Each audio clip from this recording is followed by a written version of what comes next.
Welcome once again to Breakfast Central. And now in the second half, we begin with the newspapers and share with you what the major headlines, that are made across the country this morning. We are joined by public affairs commentator Jide Benson. Good morning, Mr. Benson. Welcome to Breakfast Central. Thanks for joining us. Good morning. Thank you for having me. All right. Now, let's start off this morning with the papers and squeeze in as many of them as we possibly can. We're going to kick off with the Punch newspapers. It says there, Gabon, UN, Commonwealth, and others condemn coup. Tinubu warns of spread. Of course, that has been a popular statement since the Niger coup happened. Power doesn't belong to barrels of a gun. Contagious autocracy spreading in Africa, says Nigeria's President Bola Tinubu. Ali Bongo begs for freedom. Soldiers put ex-leader under house arrest, whisk away his son. And also, NERGE urges Tinubu to probe local government allocations diversion. Vandalized pipelines, marketers predict more fuel queues. We did see a little bit of that in Lagos in the last 48 hours. Also this morning, NIN registration, federal government records 48% of monthly target. Lagos Blue Line Rail begins operations 4th of September. And also, Wike dares the PDP, says nobody can expel me. Final story, Kwankwaso still in NNPP, says the legal advisor. Jide Benson, let's quickly get you to speak on the coup in Gabon and reactions to it in a minute, if possible. So the first point I'd like to make on that is to ask you a question, which is that how much noise have you made in the video that went viral yesterday? in the video that went viral yesterday, the deposed president asked us to make noise. In my neighborhood, I've not heard anybody making noise about the coup in Gabon. So what that tells you is that nobody's sent down. And people are giving little attention to him. We should also be happy that the coups that have happened, including that of yesterday, are not what was the norm in the 70s and in the 80s. They are bloodless coups and they are palace coups. Back in the days, they used to be bloody coups. We would have heard about fatalities. Either the president would have been killed or assassinated, or members of his family.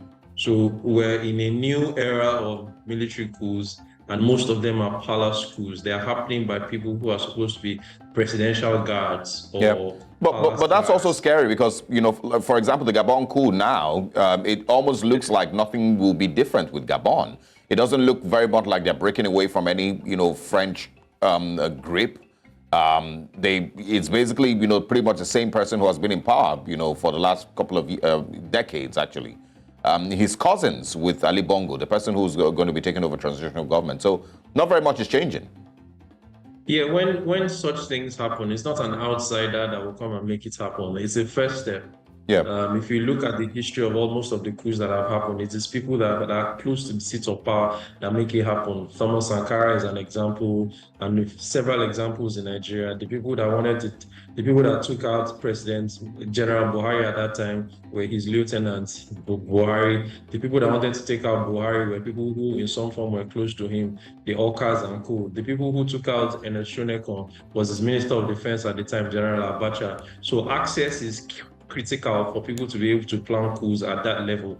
But then the point is, why are these coups happening? Did you see the jubilation in Gabon? It was the same thing that happened in the previous coup that has happened. So it means that our democracy needs rejigging. Yeah. If you listen to the K, go on. Yeah, in the interest of time, I totally agree with you. Democracy across Africa needs rejigging. There are people who would even argue that we probably need to, throw it away for a bit. But that's a different conversation. Let's get your thoughts on the story from the current FCT minister, Nyesom Wike, saying he dares the PDP to expel him, that nobody in the PDP would dare try it. I'm not sure if you saw that video clip from yesterday. Yeah, I agree with him. I don't think that anybody is going to decide to go that route. Wike is a darling. He's a bride that everybody seems to be courting. Even the people of the FCT seem to be happy that now they have a minister. In the last 8 years, it appears that all they had was a mannequin. So Wike, there's somebody in place now that seems ready to do the job. He's a brave person. He's daring. He doesn't care whose ox is God. Because if we leave the Federal Capital Territory, it will go to the dog. It already started, it appeared to have been on a steady decline, and now somebody has come. Now the PDP is trying to get its acts together. Losing somebody is not one of the things that they want to do at this time, particularly someone who is occupying a prime position, someone who has the temerity and character of Wike to speak truth to power. Now, part of the loss of the PDP in the last elections was because of Wike's stance, and he had four governors with him that formed the G5. So I don't think that they want to dispense with him just like that. The doors of the PDP must be left open for reconciliation. Yeah. Also just it continues to show how weak or powerful the PDP is as an opposition party. As it stands, they don't seem to have, a lot of opposition in them because of the infighting going on. But let's move to the Daily Trust, squeeze in a few stories from there. The Daily Trust this morning, Gabon coup, contagious autocracy spreading in Africa, says Tinubu. 3 months after, websites of FCTA, Education, Justice retain Bello, Adamu, Malame as ministers. We can also find here, Naira continues free fall as NNPC Afrexim $3 billion loan deal drags. And a man arrested for hacking a 100-year-old father to death over 70,000 Naira. Brain drain, Nigerian doctors earn $4,000 as wages in Gambia and Sierra Leone, says CMDs. And Reps Fumas Agency spent $81 billion to plant 21 million trees in the north. All right, we're going to have you quickly speak on the Naira's free fall. The expectations were that the NNPC's $3 billion loan deal was going to, boost the Naira, but it doesn't seem to have changed much. Let's get your thoughts on that one. Maybe they've not started deploying the funds that was the loan that was obtained, because that would be my concern. When I saw the news yesterday that queues had started building in petrol stations, I also had to rush to the petrol station to fill my tank. And I think that the monetary policy authorities need to have a sit down with experts and begin to take necessary actions in good time to, because you don't want to take the patience and forbearance of Nigerians for granted. This government has started with what a lot of people applauded, and what I think about in the next few hours or so, you will be marking 100 days in office. And I know that political hypocrites will roll out the drums to reel out the achievements of the government. But if the thing doesn't peter down to people, then we should begin to rethink all of what has been done in the past 100 days. The loan that was obtained, thankfully, when I listened to the Minister of Finance yesterday, he said the route of borrowing is not something that they want to, the path of borrowing is not what they would like to do almost immediately. Apparently, it might be because NNPC has done that on behalf of the government at this time. So there will need to be a gap before we go at borrowing as well. But I want hopes that the resources, the loan that has been obtained by the NNPC will be put to good use. All right, hopefully time will tell. We're going to take a short break. When we come back, I would like that you speak on, we'll take one more newspaper, but I would like that you also speak on the story about reps fuming as agencies spent 81 billion naira to plant 21 million trees in the north. We'll get you to speak on that. My theory is that Nigeria doesn't necessarily have a revenue problem. We have a spending problem.